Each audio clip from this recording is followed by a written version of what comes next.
ধরনের মিষ্টি কিনছে, এখানে আমার এলাকার ভাই কিনছে, বুঝছেন? এই মিষ্টির জন্য গিফট কি পাচ্ছে সেটা বলেন।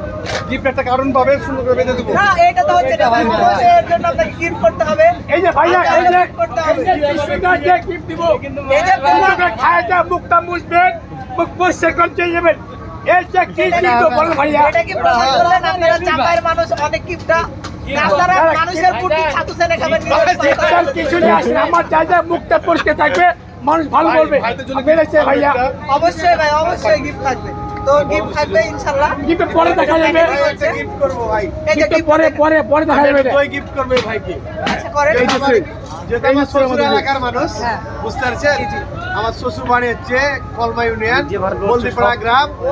এই জন্য আমি বড় ভাইকে একটা দই গিফট করলাম, ঠিক আছে? তোকে খিলে দেবো, তোই গেছে ভাইয়া, তোই খিলে দেবো। তালি হবে, তালি হবে। আরে চালি হবে, চালি হবে, চালি হবে। আরে কে তোর আমি খিলে দেবো না, তোর আমি খিলে দেবো ভাইকে। ভাইয়া দেখে আপনি হলেন আমার শ্বশুর এলাকার লোক, আমি তোকে খিলে দেবো। সেই সাথ আমাদের মতো আনন্দ কে দিবে? আমরা সারা সমুদ্রে দিব। আমরা কোথায় আসবো? শিবরাজ মিষ্টান্ন শিবরাজ মিষ্টান্ন ভান্ডারে। ভাই,